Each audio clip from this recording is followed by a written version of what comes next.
गैया गैयि नोंखौनो नायखोमायो आं नैया गैया गैयि नोंखौनो सानखोमायो आं। हेलो लोगोफोर, दिनैनि गुबुन मोनसे गोदान आपडेट भिडिअ नोंथांमोन गासैखौबो बराय हरनाय थालायबाय। स' नोंथांमोननिसिम आसा खालामो भिडिअखौहाय जागायनायनिफ्राय जोबजासिम नायलांगोन होननानै। एक्चुअली नोंथांमोनाथ' भिडिअनि ससे इन्ट्र टाइटेल आरो थाम्बनेल नायनानै एसेब्लाबो हमनो हाखादोंआनो जानांगौ दा लोगोफोर। दिनैहाय आं मा भिडिअनि सायावहाय आपडेटखौ लानानै फैदों। एक्चुअली लोगोफोर, आं दिनैहाय डिएन मिउजिक प्रडाक्शन इउटुब चेनेलनि गेजेरजोंहायनो गोदानैहाय फैनो गोनां मोनसे मिउजिक भिडिअनि सायावहायनो आपडेटखौ लानानै फैदों दे लोगोफोर। ओमफ्राय लोगोफोर, जोंहा बे गोदानै फैनो गोनां मोनसे मिउजिक भिडिअहायनो गाहाय फाव खालामनायखौ नुनो मोनगोन dwimary बिथांजों लोगोसे नायनिता बर' बिथांखौ दे लोगोफोर। आरो लोगोफोर, बे गोदानै फैनो गोनां मिउजिक भिडिअनिनो टाइटेलानो जाहैबाय बुदां दे लोगोफोर।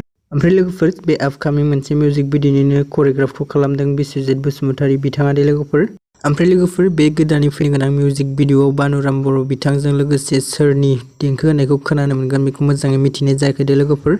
थ' लोगोफोर, बिदिब्ला दिनैनि आपडेट भिडिअआ बेखिनियानो मोनदों। आसा खालामो नोंथांमोना भिडिअखौ नायनानै मोजां मोनदों। भिडिअखौ जुदि नायनानै मोजां मोनदोंब्ला अननानै भिडिअखौ खनसे लाइक खालामनानै होदो दे।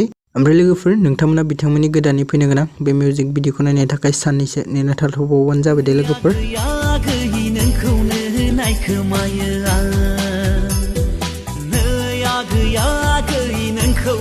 सानखोमायो